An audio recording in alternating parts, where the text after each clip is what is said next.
Assalamualaikum warahmatullahi taala wabarakatuh. Tuan-tuan, puan-puan sedang jamaah yang dirahmati Allah taala sekalian, insya-Allah kita mulakan pertemuan kita pada malam ini dengan Ummul Kitab Al-Fatihah. Serta bacaan itu kita niatkan kebaikannya, maghfirah yang akan mengiringinya, ya rahmat yang turun dengan berkat bacaan surah Al-Fatihah tersebut. Kita niatkan untuk diri kita sendiri, untuk ibu bapa kita, ya suami dan isteri kita, anak-anak kita, cucu cicit kita lah, ya, nenek moyang kita dan seluruh umat Islam, ya, baik yang masih hidup maupun yang telah pergi meninggalkan kita, serta terutama sekali orang-orang Islam yang sedang dalam kesusahan, ya, dalam kesakitan, ya, dalam ditimpa penyakit, ditimpa musibah. Mudah-mudahan Allah Taala meringankan, ya, segala, memudahkan serta meringankan segala urusan umat Islam baik di dunia dan di akhirat, insya-Allah. Amin ya rabbal alamin. Al-Fatihah. أعوذ بالله من الشيطان الرجيم بسم الله الرحمن الرحيم الحمد لله رب العالمين الرحمن الرحيم مالك يوم الدين إياك نعبد وإياك نستعين اهدنا الصراط المستقيم صراط الذين أنعمت عليهم غير المغضوب عليهم ولا الضالين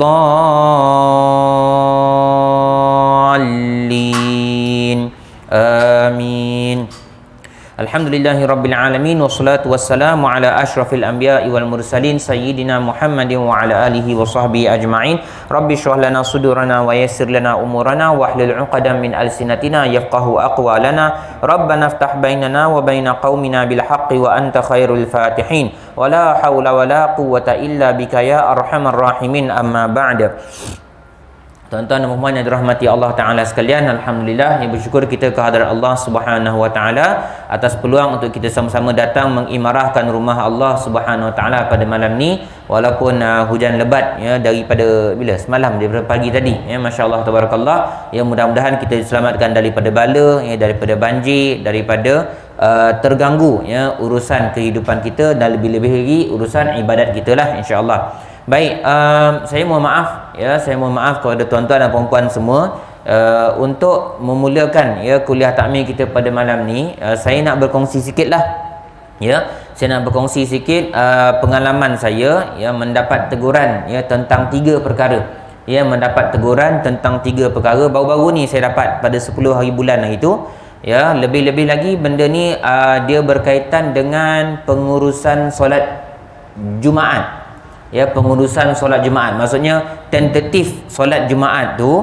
ya, berkaitan dengan SOP, berkaitan dengan praktikal dia. Maka ada beberapa perkara lah yang saya ingat kalau saya share, insya-Allah lah, ya, berbaloi untuk kita tahu, sebab dia menyentuh juga hukum hakam fiqh, ya, dia menyentuh sedikit sebanyak hukum hakam fiqh. Minta maaf tuan-tuan, ya, saya ambil sebagai permulaan ni.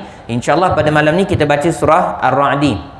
Ya, insya-Allah kita akan menyambung pada malam ini membaca surah Ar-Ra'di pada ayat yang ke-17, ya, pada ayat yang ke-17, iaitu muka surat yang ke-251, ya, muka surat 251. Tapi sebelum tu minta maaf, saya nak kongsikan sikit pengalaman saya lah, ya, pada 10 hari bulan Disember hari itu, iaitu hari Jumaat. Boleh je, ya, jazakallahu khairan katsiran, barakallahu fiik. Baik, pada Jumaat yang lepas, ya, pada Jumaat 10 hari bulan, ya, pada minggu lepas, saya bertugas sebagai imam dan khatib lah, ya, saya bertugas sebagai khatib dan juga imam. Semua berjalan dengan lancar, alhamdulillah, sehinggalah, ya, saya ditemui, ya, oleh seorang, ya, ada seorang jemaah musafir. Bukan orang cuah pun, ya, bukan orang cuah pun, dia jalan-jalan je. Ya, jalan-jalan, dia singgah semayang dekat situ. Masya Allah Tabarakallah, ya, semoga Allah Ta'ala berkatilah, ya, lelaki ni, Tuan Haji ni. Baik, dia memberikan teguran, lebih pada teguran lah, tentang 3 perkara, ya, tentang 3 perkara. 2 perkara berkenaan dengan praktikal solat Jumaat, 2 perkara berkenaan dengan praktikal pada hari Jumaat, tentatif program pada hari Jumaat dekat masjid, kan. Orang lelaki datang, ya, orang perempuan tak tahulah tentang prosedur ni. Ala kulli hal, tentang perkara nombor 1, ya, tentang perkara nombor 1 yang dia tegur ialah, Ustaz, ya, tak boleh sebenarnya edar tabung ketika khutbah. Ustaz, tak boleh sebenarnya edar tabung ketika ketika khutbah. Sebelum tu saya nak tanya, sini edah tabung ketika khutbah? Tak edah eh? Oh, masya-Allah, tabarakallah, hebat. Ya. Azan pertama? Jalan? Letak tepi tak ada orang tarik-tarik dah. Tak ada. Masya-Allah, tabarakallah, disiplin, hebat betul. Ni masjid askar ni kena kena hebat ni. Ya, masya-Allah, tabarakallah. Baguslah macam tu. Ya, masya-Allah, tabarakallah. Ya. Dia kata tak boleh. Ya, tak boleh ustaz. Ya, edah tabung ketika khutbah. Oh, tak boleh pula saya cakap terus terang. Saya pernah dengar orang menerangkanlah time tu kita budak sekolah rendah, budak sekolah menengah, benda yang kita nak faham. Dia cakap kita macam tak peduli, derma sunat kot, apa masalah, apa jadi isu kan. Jadi dia tegur, dia kata haram. Haram. Kan ustaz tahu ada dalil mengatakan bahawa ya Rasulullah pernah menyebutkan ketika khatib tengah berkhutbah, kemudian dalam kalangan orang yang dengar khutbah tu ada yang main-main batu kerikil. Bukan main batu seremban, tu biar mana main itu kan, lambung, tak ada kan. Main batu kerikil, kuis kan, tulis-tulis atas tanah ke apa benda ke, ya, maka itu sudah dianggap sebagai menghilangkan pahala. Dia kata, oh macam tu pula so saya tanyalah dia, tak ada fatwa lain je tak ada fatwa lain, ya. Dia kata tak ada ustaz, haram. Oh macam tu pula, haram. Okey. Jadi selepas tu diteruskan dengan perkara yang kedua lah, ya. Tapi sebelum saya terangkan perkara yang kedua, bila saya balik tu, sekadar inilah yang saya nak bagi tahu tentang jawapan tentang apa yang dia sebutkan tadi tentang haram, ya, hukum haram tadi tu. Baik, bila saya balik saya tengok website fatwa. Ya, saya buka website fatwa. Saya tak rajin pula nak buka sampai 14, 15 fatwa negeri-negeri dan negara-negara ni kan. Jadi saya buka dua sudah. Ya, saya buka dua cukuplah. Ya, yang pertama ialah Majlis Fatwa Wilayah Persekutuan. Ya, iaitu Kuala Lumpur, Putrajaya dan juga Labuan. Baik. Dikeluarkan oleh mufti pada waktu tersebut iaitu Sahibus Samahah Datuk Dr. Zulkifli Al-Bakri. Ya, masya-Allah, tabarakallah. Ya, dia keluarkan fatwa tu sebanyak 2 kali lah. Ya, dia keluarkan fatwa tu sebanyak 2 kali. Mungkin kali pertama dia yang keluarkan, kali kedua mufti yang baru tu, siapa nama tu? Doktor apa dah? Saya tak ingat dah. Ya, tak kisahlah. Tapi yang penting wilayah persekutuan mengeluarkan fatwa haram mengedarkan tabung derma ketika khutbah sedang berlangsung, ketika khutbah sedang disampaikan. Apakah dalil dia? Apakah sandaran dia? Hadis yang saya cerita tadilah. Ya, hadis yang saya sebutkan tadi, iaitu main batu kerikil. Ya, baik. Kemudian saya buka satu lagi website fatwa Negeri Sembilan punya. Kan? Yang perlis malas saya nak cek. Ya. Saya cek Negeri Sembilan sudahlah, malas nak baca panjang-panjang kan. Okey, tengok yang Negeri Sembilan punya, masya-Allah, tabarakallah. Jawatan Kuasa Fatwa Negeri Sembilan memutuskan bahawa hukum mengedarkan tabung derma ketika khutbah sedang berlangsung ialah makruh, bukan haram. Baik. Jadi sekali lagi saya sebut, saya malah nak baca banyak-banyak, ya. Orang kata ya mungkin saya sibuk ke apa ke, time tu saya pun tak ingat dah. Kita ada 5 hukum syarak. Kita ikut susunan lah, ya. Wajib, sunat, tengah-tengah, harus ni kira 50-50 lah, zero kan. Orang kata harus, boleh lah, boleh belaka. Baik, kemudian makruh, kemudian barulah masuk kepada haram, ya. Macam saya cakap tadi, saya tengok 2 fatwa saja. Satu kata haram, satu lagi kata makruh. Katalah kalau semua mufti seluruh Malaysia, termasuk juga Singapura, termasuk juga Brunei ke, ya, campur juga sekali dengan Indonesia ke, Majlis Ulama Indonesia tu ke, dia keluarkan fatwa antara 2 ni saja. Antara makruh, haram, makruh, maka sebaik-baiknya kita tinggalkan amalan tersebutlah. Ya, sebaik-baiknya kita tinggalkan amalan tersebut. Walaupun Negeri Sembilan, kita orang Negeri Sembilan, kita PD ni bawah Negeri Sembilan, ya, yang bertanggungjawab ialah mufti Negeri Sembilan dan jawatan kuasanya mengatakan makruh. Benda makruh bukan elok pun nak buat. Betul, ya? Ya, benda makruh bukan elok pun nak buat. Satu saya cakap tadi, masya-Allah, tabarakallah. Kalau kat sini praktiknya adalah edar cepat-cepat. Lepas tu bila dah start aja khutbah tu letak tepi, jangan tarik-tarik lagi dah. Kan, jangan tarik-tarik lagi dah. Maka baguslah kalau macam tu. Ya, masya-Allah tabarakallah. Maka saya berkongsi setakat nak menyebutkan tentang fatwa negeri sahaja. Baik, itu yang pertama. Yang kedua, teguran dia ialah, yang ini saya rasa tak tahulah kalau saya salah faham ke, tapi saya rasa saya dengar betul apa yang dia cakap. Dia tanya, apakah dalil melarang jemaah untuk solat sunat selepas azan yang kedua? Saya ulang, apakah dalil melarang ataupun menghalang orang untuk solat sunat selepas azan kedua? Khutbah Jumaat kan ada dua kali. Satu, bagi tahu masuk waktu. Yang kedua ialah bagi tahu dah nak mula khutbah. Jadi saya kata, apa dalil? Tak tahu pula saya dalil dia. Setakat yang kita orang tahu, kami ni cuma ikut SOP. Setakat yang kami tahu, dan saya pun rujuk pada pengurusi saya lah, pengurusi Masjid Chuah lah. Dia kata setakat SOP yang diguna pakai sekarang ialah cuba ringkaskan seringkas mungkin perhimpunan solat Jumaat ini. Cuba ringkaskan. Maknanya solat sunat tu bukanlah dalam SOP tak kata haram tuan-tuan. Dalam SOP tak kata pun lepas azan yang kedua tu je haram sembahyang sunat. Tak siapa kata macam tu. Saya jawab macam tu lah dengan dia. Tak ada siapa kata haram. So kalau tuan nak sembahyang, tuan sembahyang lah. Kan? Kenapa saya jadi salah faham dengan apa yang dia cakap? Nombor satu, dia tanya dalil. Yang kedua, dia macam condemn kami pula. Ni sekadar perkongsian sajalah. Dia macam condemn kami pula. Dia kata apa? Kalau ustaz naik khutbah dan orang tengah nak solat sunat, itu sudah mengganggu. La haula wala quwata illa billah. Kau nak sembahyang, kau sembahyang. Tu hati saya. Orang tua tu kau pula kan. Nak kata macam tu je lah. Nak sembahyang, benda sunat. Sekali lagi saya kata, tak ada siapa yang kata haram. Lagi pula kan, mungkin tuan-tuan pun biasa dengar, jemaah lelaki biasa dengar rasanya. Nabi waktu Nabi tengah berkhutbah, tiba-tiba seorang sahabat datang lewat. Betul? Nabi siap kata lagi, jap, sahabat, tunggu kejap. Dah sembahyang belum? Belum sembahyang. Sembahyang cepat. Nampak? Lagi digalakkan sembahyang.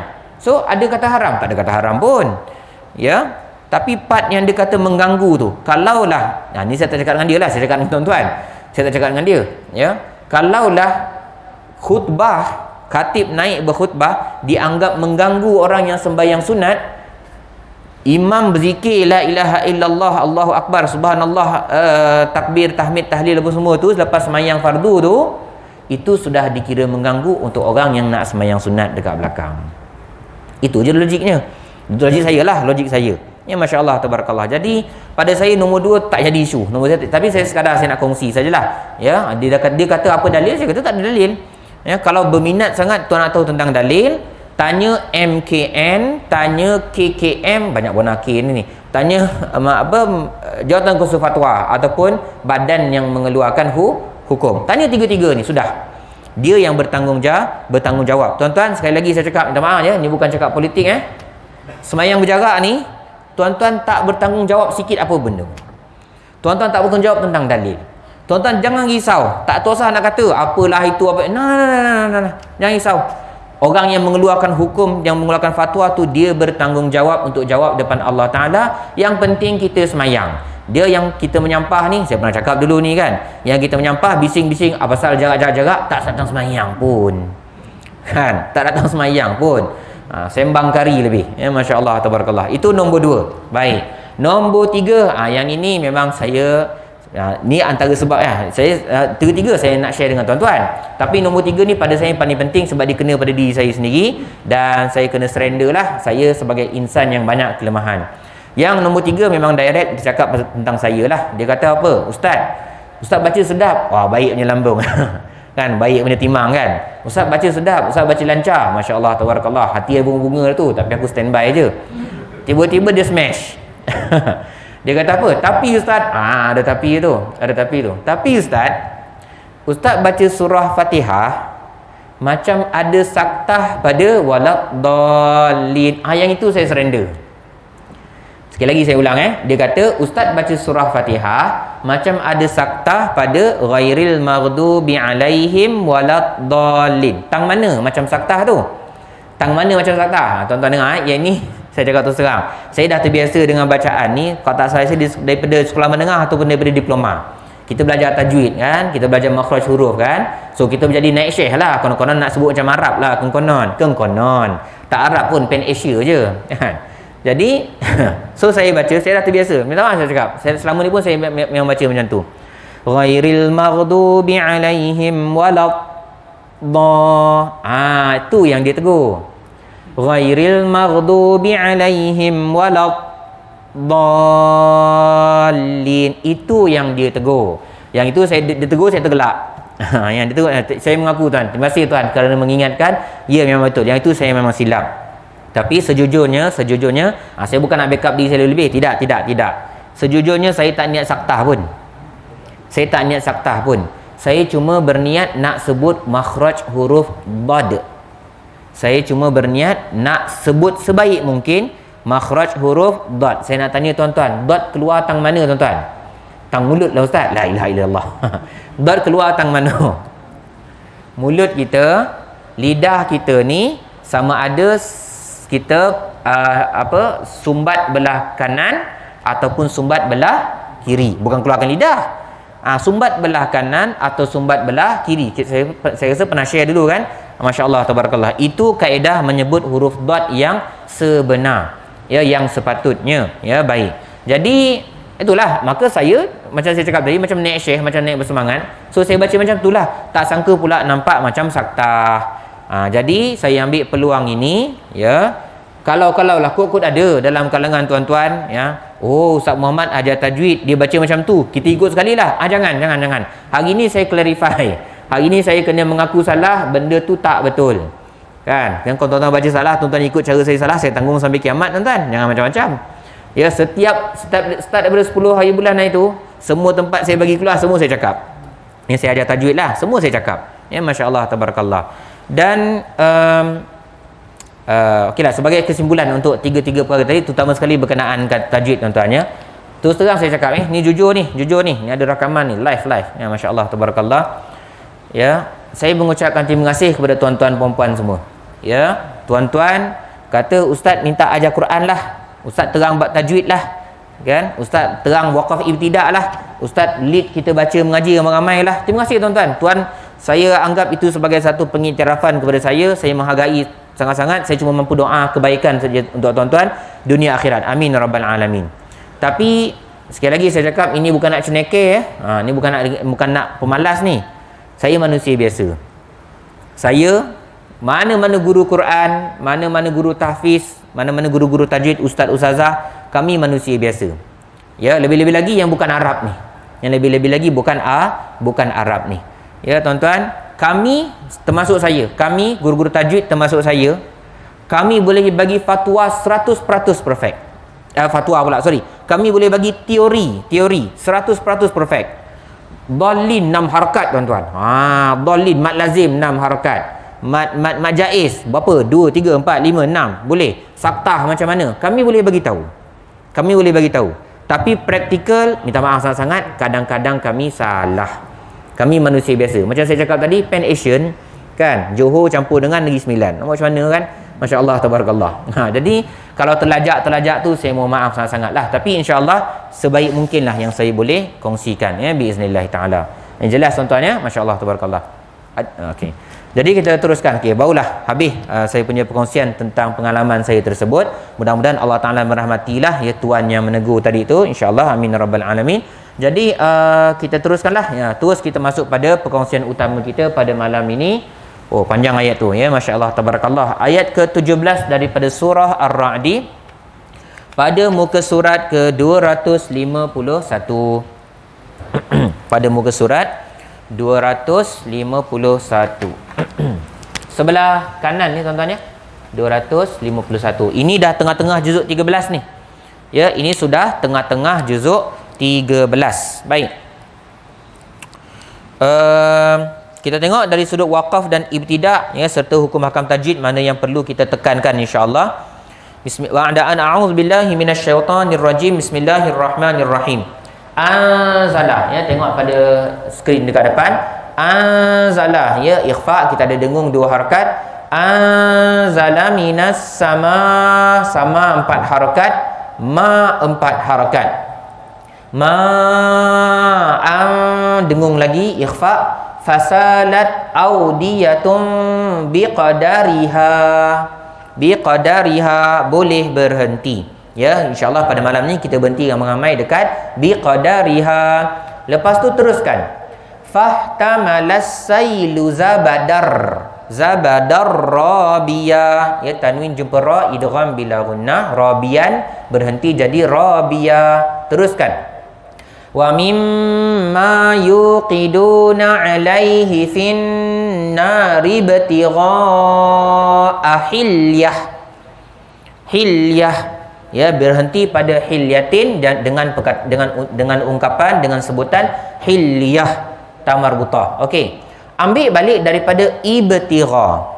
Ambil semula daripada ibtigha, alif ba ta baris bawah kan, ta sebagai huruf ketiga baris bawah, maka alif hamzah wasal tu, alif wasal tu kita bubuh baris bawah. Ibtigha'a hilyatin aw mata'in zabadum mithluh, berhenti pada mithluh, ada waqaf jaiz dekat situ. Teruskan. Kadzalika yaw, tu dot tu dot tak ada qalqalah. Dot sumbat-sumbat tadi ya, tak ada qalqalah, jangan ada de. Kadzalika yadribullahul haqqa wal batil. Teruskan. Fa ammaz zabadu fayadhhabu jufa. Jufa 4 harakat, a 2 harakat. Jufa gitu. Jufa 4 harakat, a 2 harakat. Teruskan. Wa amma ma yanfa'un nasa fayamkuthu fil ard. Sekali lagi saya ingatkan, dot tak ada qalqalah. Teruskan. Kadzalika yadribullahul amsal. Amsal, ya, huruf salah ya pada perkataan al-amsal. Itu sahaja ya yang hukum tajwid lah dan waqaf ibtida yang kita keluarkan daripada ayat yang ke-17. Jadi insya-Allah kita akan baca sama-sama lah ya biiznillah taala. Kita mulakan dengan bismillahirrahmanirrahim. Jadi tuan-tuannya dalam kiraan 3, 1 2 3. Bismillahirrahmanirrahim. Anzala minas samaa'i ma'an fasalat audiyatun biqadariha fahtamalas sailu zabadar rabiya wa mimma yuqiduna alaihi fin nari ibtigha'a hilyah. Okey, ambil balik daripada ibtigha. 1 2 3. Ibtigha'a hilyatin aw mata'in zabadum mithluh kadzalika yadribullahul haqqa wal batil fa ammaz zabadu fayadhhabu jufaa'a wa amma ma yanfa'un nasa fayamkuthu fil ard kadzalika yadribullahul amsal. Alhamdulillah ya, masya-Allah tabarakallah. Selesai bacaan kita ayat panjang ya permulaan kita pada hari ini, iaitu ayat yang ke-17 daripada surah Ar-Ra'd, juzuk yang ke-13 ya. Baik, masya-Allah tabarakallah. Baik, sekali lalu kita tengok daripada sudut terjemahan terlebih dahulu.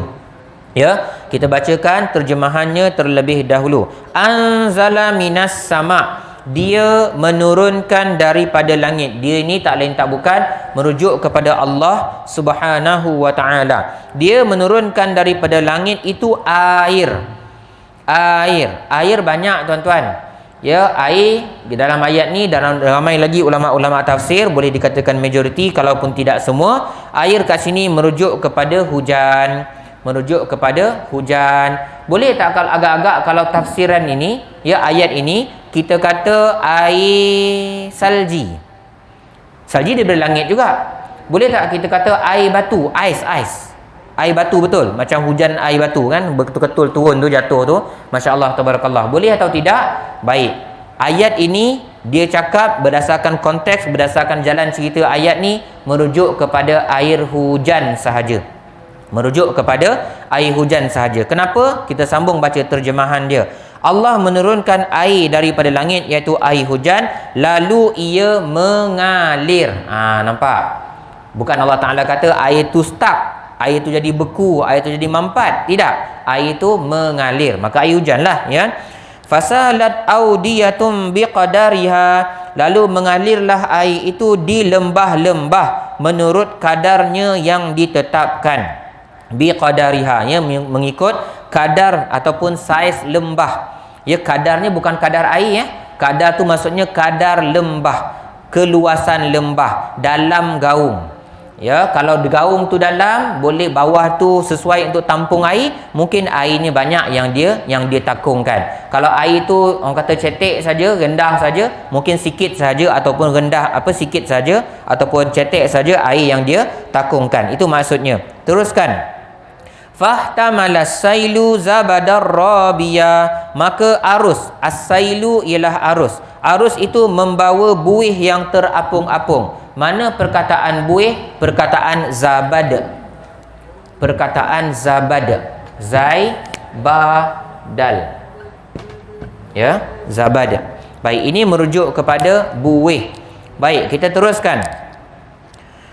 Wa mimma kadzalika wa mimma yuqiduna alaihi finnari, dan daripada benda-benda yang lebur di dalam api untuk dijadikan perhiasan ataupun perkakas. Benda-benda yang dileburkan, yang dipanaskan, yang dicairkan di dalam api, ya, untuk membentuk barang-barang, ya, perhiasan ataupun perkakas. Juga timbul buih seperti buih arus itu. Zabadum misluh. Zabadun, ya, iaitu buih seperti itu juga, ya, buih seperti itu juga. Kadzalika yadribullahu al-haqqa wal batil. Begitulah, ya, Allah Subhanahu wa taala membuat perbandingan antara perkara kebenaran al-haq dan juga perkara kebatilan al-batil.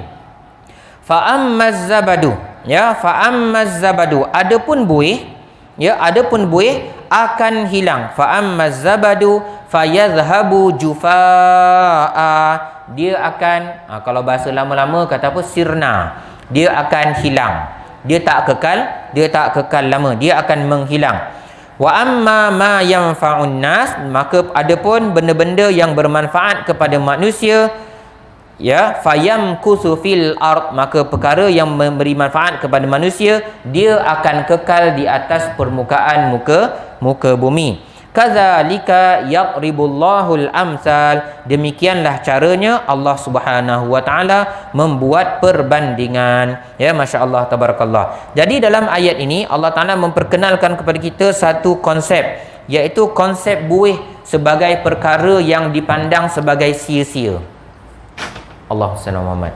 Zabad iaitu buih, ya, buih digambarkan sebagai perkara yang akan hilang. Akan hilang, sia-sia, tak bergunalah, ya, sia-sia, tidak berguna. Dan kedua-dua sifat ini, ya, kedua-dua sifat ini merujuk kepada al-batil.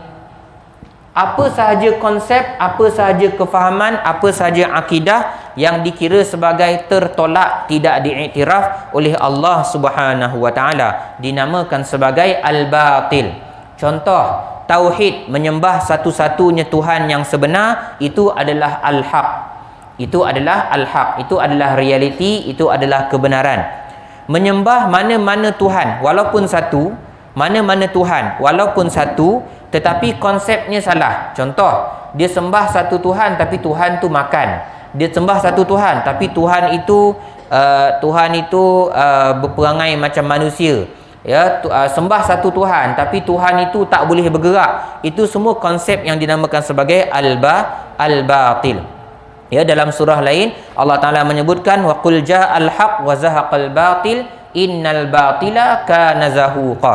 Ya, tak salah saya dalam surah apa? Surah Al-Isra ke? Ya, masya-Allah tabarakallah. Allah Taala mengatakan kebenaran itu pasti akan datang, kebatilan itu pasti akan musnah, dan hakikatnya kebatilan tidak akan kekal lama. Allah Taala akan menjadikan kebatilan itu musnah. Baik, dalam ayat ini Allah Taala memberikan gambaran. Ni kebetulan pula kita pula tengah hujan ya 2-3 hari ni. Ya, masya-Allah tabarakallah. Air yang mengalir, air hujan yang berkumpul, yang mengalir daripada atas gunung, daripada atas bukit, mengalir ke lembah-lembah. Perkataan lembah ialah audiyah. Perkataan lembah ialah audiyah. Saya padamkan yang ini. Ya, saya dah terangkan zabat iaitu buih merujuk kepada kebatilan. Ya, manakala audiyah ialah kata banyak kepada wadi. Saya rasa pernah sebut ni dulu dalam surah Yusuf dulu. Ya, dalam surah Nabi Yusuf alaihi salam. Kata banyak dia ialah audiyah. Ya, oasis. Boleh lah tu. Ya, oasis. Ya, tempat yang ada air dekat padang pasir. Baik. Makanya antara saya sebutkan dekat sini ya, berdasarkan kitab syarah tafsir Ibnu Katsir. Ya, berdasarkan kitab syarah tafsir Ibnu Katsir. Daripada Ali bin Abi Talhah, ya, Ali bin Abi Talhah rahimahullah, daripada Ibnu Abbas, ya, meriwayatkan daripada Ibnu Abbas radhiyallahu anhuma wa ardahuma, mengatakan bahawa berkenaan dengan tafsir anzala minas sama, Allah Taala menurunkan air daripada langit, maka air itu memenuhi lembah-lembah. Lembah dekat sini tuan-tuan dan puan-puan yang dirahmati Allah Taala sekalian, merujuk kepada hati-hati manusia. Minta maaf, saya terlaju sikit, saya reverse balik. Air hujan, ya, sekali lagi saya ulang. Air hujan, air yang turun daripada langit, merujuk kepada hidayah, merujuk kepada wahyu, merujuk kepada syariat yang diturunkan oleh Allah Subhanahu wa taala melalui Al-Quran dan hadis Rasulullah sallallahu alaihi wasallam. Itu merujuk kepada air hujan yang turun. Baik, banyak ke tidak hukum hakam daripada Allah Taala? Cukup banyak. Hikmah banyak. Ya, Al-Quran kita panjang, daripada kita baca, kita kaji daripada dulu sampailah kiamat, hikmahnya tak akan berhenti. Hikmahnya tak akan berhenti. Kadang-kadang benda-benda yang tak jumpa pada zaman Ibnu Sina, tak jumpa pada zaman sahabat, tak jumpa pada zaman tabi'in, sekarang kita nampak dia punya fakta-fakta dia. Masya-Allah tabarakallah. Itu dah kita sebut beberapa kali sebagai contoh-contoh lah sebelum ini. Ala kulli hal, Allah Ta'ala turunkan hidayah yang banyak, lebih-lebih lagi melalui Al-Quran dan hadis Rasulullah. Tetapi hati manusia ni dia ada saiz dia. Jiwa manusia untuk menerima hidayah tersebut, dia ada saiz dia, ada tahap kefahaman dia. Ya, ada orang cerdik, ada orang cerdik, ada orang kurang sikit tahap kecerdikan, ada orang tinggi, konon-kononnya dia boleh faham lebih. Ya, ada orang dia belajar simple-simple saja, dia belajar sikit-sikit tapi dia pandang dengan lebih mendalam. Ada orang yang dia memang hati dia siap-siap tak nak terima. Cakaplah macam mana pun, orang Melayu kata apa? Curah air dekat daun keladi. Curah air dekat daun keladi. Kalau air tu kira melekat, kira okeylah air tu melekat daripada air tu tak melekat langsung. Sebab daun keladi faktanya dia kalis air. Ini masya-Allah tabarakallah. Jadi itu antara ungkapan-ungkapan, antara misalan-misalan berkenaan dengan hati-hati manusia dalam bab menerima hidayah daripada Allah Subhanahu wa taala. Makanya antara pengajaran yang kita dapat daripada ayat ni, kalau dalam hati kita berdasarkan ayat ni daripada Ibnu Abbas radhiyallahu anhuma wa ardahuma, hadza mathalun darabahu Allah. Ini adalah satu perumpamaan yang dibuat oleh Allah Taala. Ihtamalat minhul qulubu. Boleh jadi yang dimaksudkan ialah hati-hati manusia ala qadri yaqiniha wa syakkiha. Ya, berdasarkan hati manusia itu dia nak yakin dengan hidayah Allah Ta'ala ataupun dia nak ragu-ragu dengan hidayah ataupun wahyu daripada Allah Subhanahu wa Ta'ala. Ibnu Abbas meneruskan lagi, fa amma syakku fala yanfa'u ma'ahul amal. Adapun hati yang ada syak dekat sini merujuk juga, boleh juga ditafsirkan kepada perkataan zabat, iaitu buih tadi. Ya, iaitu buih tadi. Adapun syak, fala yanfa'u ma'ahul amal. Tidak berguna amal seseorang kalau dalam hatinya ada syak wasangka, seolah-olahnya nak merujuk kepada orang munafik. Orang munafik, dia tak yakin dengan Nabi Muhammad sallallahu alaihi wasallam. Dia tak yakin dengan janji Rasulullah sallallahu alaihi wasallam. Ya, Rasulullah kata bersedekah. Ya, bersedekahlah banyak-banyak, Allah Taala akan balas balik. Ya. Saya rasa saya tak pernah sebut hadis ni sebelum ni. Pendek sangat hadis. Masya-Allah tabarakallah. Hadis qudsi tuan-tuan ya. Hadis qudsi, iaitu Allah Taala sendiri yang cakap. Ya, tapi bukan ayat Quran lah. Ya. Ya bani Adam ataupun ya bena Adam. Ya bena Adam, wahai anak Adam. Ya ibna Adam, wahai anak Adam, anfiq. Anfiq, bersedekahlah. Ya, berinfaklah. Anfiq alaik. Anfiq alaik. 2 kali anfiq. Apa maksudnya? Anfiq alaik. Ya, maksudnya ialah wahai anak Adam, bersedekahlah, aku akan balas sedekah kamu. Senang je. Bersedekahlah, berinfaklah, aku akan balas balik kamu punya sedekah, kamu punya zakat, kamu punya wakaf. Itu janji daripada Allah Subhanahu wa taala. Perkara ini tuan-tuan, ya, kalau kita cakap sirah senanglah kot ya. Kita ambil contoh paling mudah, sirah Rasulullah sallallahu alaihi wasallam. Golongan munafik dia tak percaya. Ya, dia tak percaya. Banyak benda, antaranya benda ni lah. Ya, benda berkenaan dengan sedekah. Bila mana Rasulullah minta bersedekahlah untuk jalan Allah, bantulah anak yatim, bantulah orang miskin. Ya, dia boleh kata lagi la tunfiqu ala man inda Rasulillah. Ya, dia boleh kata sesama kawan-kawan dia, tak payah sedekah. Tu keliling Muhammad tu semua orang miskin, semua akan meminta-minta. Kau tak payah sedekahlah, sekali kau bagi nanti dia minta lagi. Dia boleh cakap macam tu terhadap sahabat-sahabat Rasulullah sallallahu alaihi wasallam. Ya, masya-Allah tabarakallah. Itu satu contoh lah. Itu satu contoh orang-orang yang hatinya memang dah sempit dan tak akan mendapat banyak hidayah daripada Allah Subhanahu wa taala. Makanya Allah Taala bagi perumpamaan. Ya, nampaknya ayat ni inilah dia first, ni ada last. Nampaknya lah ya pada malam ni. Baik. Maka Allah Taala mengatakan adapun kebatilan, adapun sifat syak. Ya, sifat syak ataupun tidak yakin kepada Allah Subhanahu wa taala itu sebenarnya boleh dihilangkan. Ya, sebenarnya dan sepatutnya ia boleh dihilangkan. Tinggal lagi kita nak berpegang dengan syak tersebut ataupun tidak. Itu sahaja. Ya, janji Allah Taala itu benar. Ya, janji Allah Ta'ala itu benar. Janji Allah Ta'ala itu maha adil. Allah Ta'ala itu maha adil. Tinggal lagi kita nak yakin atau tidak kepada Allah Subhanahu wa Ta'ala. Kemudian Allah Ta'ala bagi pula perumpamaan yang lain, masih lagi cakap tentang buih. Ya, masih lagi berkaitan dengan buih. Ya, Allah Ta'ala sebut apa dekat sini? Wa mimma yuqiduna alaihi finnar. Antara perbuatan manusia, mereka meleburkan barang-barang. Mereka mencairkan ataupun meleburkan barang-barang. Kebanyakan ulama tafsir dia bagi contoh mudah, iaitu besi. Dia iaitu logam. Logam termasuklah perak, termasuklah emas, suasa ke tembaga ke, termasuklah semua tu. Itu biasa, itu common. Iaitu adalah contoh yang biasa kita dengar.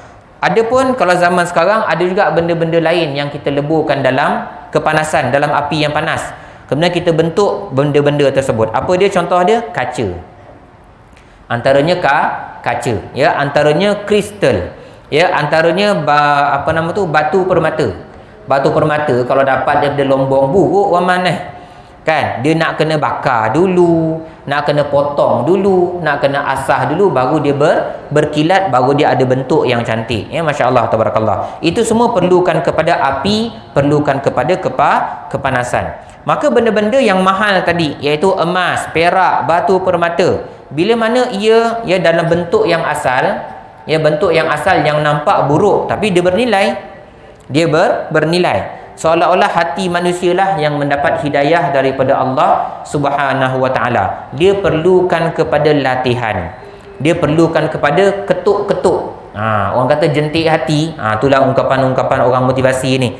Ya, masya-Allah tabarakallah. Ya, makanya bila mana diketuk, bila mana dibakar, bila mana dilatih, orang kata mujahadah an-nafsi. ya mujahadah an nafsi, melawan hawa nafsu, maka akan keluarlah zabad, ya zabadum mithluh, dia akan keluarlah habuk-habuk melalui buih-buih yang dipanaskan tadi, ya benda-benda yang dipanaskan dia akan macam mana, relung, apa istilah tu, lorong relung, kan, masukkan besi tu, besi asal tu, besi bijih tu ataupun emas asli tu masuk, lepas tu dia bluk kan.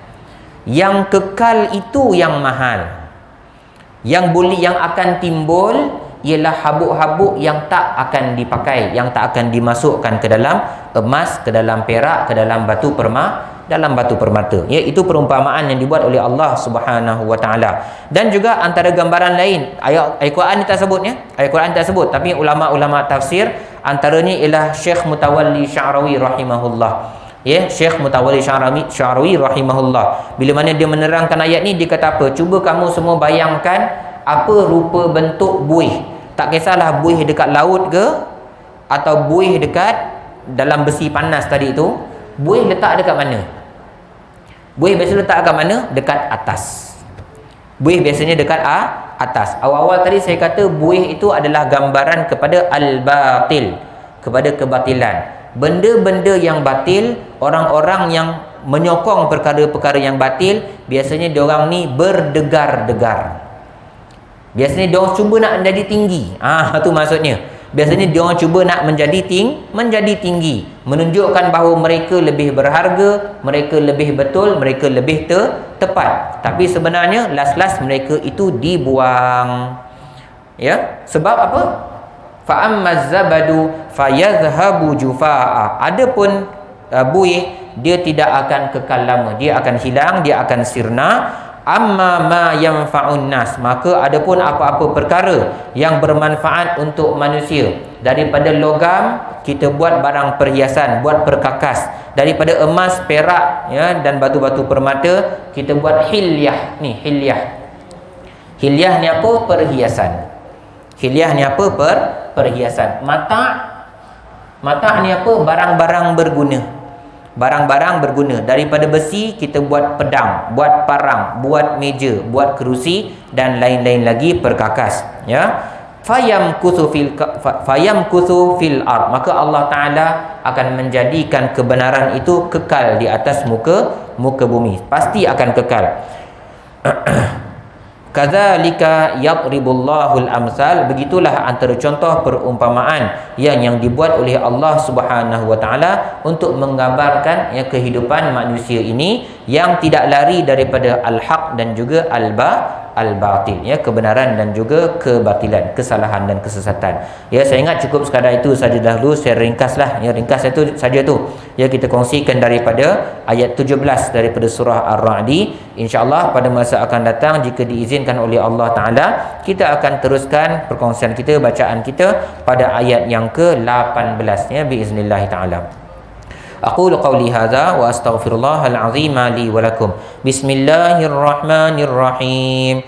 Allahumma arhamna bil Qur'an waj'alhu lana imaman wa nura wa hudan wa rahmah. Allahumma zakkirna minhu ma nusina wa 'allimna minhu ma jahilna warzuqna tilawatahu ana al-laili wa atrafan nahar waj'alhu lana hujjatan ya rabbal alamin. Wassallallahu ala sayyidina Muhammad wa ala alihi wa sahbihi wa barik wasallim. Walhamdulillahi rabbil alamin. Segala yang baik itu datang daripada Allah Subhanahu wa taala. Segala kekurangan dan tanda-tanda kelemahan di saya sebagai hamba-Nya lemah, kita tangguh dengan tasbih kafarah dan surah Al-Asr. Subhanakallahumma wa bihamdika asyhadu an la ilaha illa anta astaghfiruka wa atubu ilaik. Bismillahirrahmanirrahim. Wal 'asri innal insana lafi khusr illa alladhina amanu wa 'amilus solihati wa tawasaw bil haqqi wa tawasaw bis sabr.